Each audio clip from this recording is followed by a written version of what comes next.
everybody, this is Cheyenne with Wisewood Apothecary. Thanks so much for joining me here again. This month we're working on July's plant, which is fireweed here. I am super excited that I could find a nice little patch of fireweed, actually pretty close to my house in a local park, so that's fantastic. I just wanted to show you it out in the field and how easy it is to find. So first of all, it's pretty tall, as you can tell. They can grow up to about 5 feet tall, so you get quite a bit of growth in a single year. It is a really good idea to get used to the flowers of fireweed, keeping in mind that fireweed flowers have 5 petals and 5 sepals, and they're always kind of a rose colored to like a deep purple. So this is a typical fireweed specimen here, and they're kind of all around here.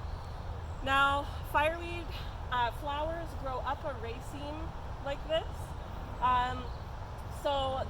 They just kind of start flowering more and more up the raceme as the season goes on. Another thing that we should get used to for identification is the leaf. So the leaf is lance-shaped. They grow alternate on the stem.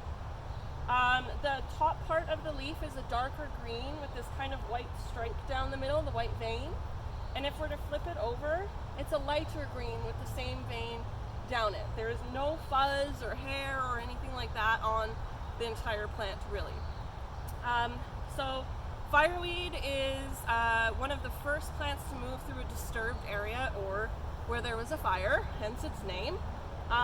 So through like old construction sites, through forest fires, grass fires, disturbed areas from gardening or landscaping, all sorts of things like that, fireweed will just spring right up.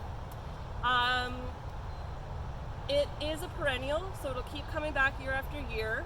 If you have it in your yard, some people complain about it because it's pretty prolific. I wouldn't call it a weed really, but it is built into its name, so a lot of people do consider it a weed. But yeah, it's very potent in terms of edibility and medicinal uses. So for edible parts, the flowers are fantastic in all sorts of different foods. I don't like to cook them, they kind of disintegrate. So I usually use them in fresh stuff like salads, wraps, salad rolls, and even as a decorative flower on baked goods with icing and things like that.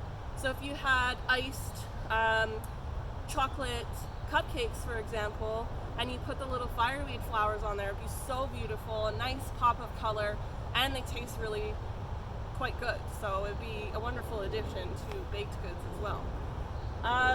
The leaves are edible. They are best before the plant flowers, which is why it's a good idea to get used to what the plant looks like before it goes to flower. Remember that the leaves are lance-shaped. They have that white vein down the middle, darker green on top, lighter green on the bottom, and the leaves grow alternate up the stem. So getting familiar with the leaves is good, because if you identify it only by the flower, then you won't be able to eat it before it flowers. So before it flowers, the leaves are nice and tender, they have a great flavor, they're easily workable into most foods, and you can even cook them as a pot herb. Later, after the plant flowers, if you are in a survival situation and really hurting for food, you can still eat the leaves, but I recommend cooking them. And also, it is a little bit better suited to more towards a tea. The flowers and leaves are edible, but also the roots too. Now, when you dig up the roots of any plant, you're killing the plant, so it won't come back next year. So in my opinion, it's best to leave the roots alone, unless you're really hurting for some nutrients, in which case you get a bit of protein and carbs from the roots as well.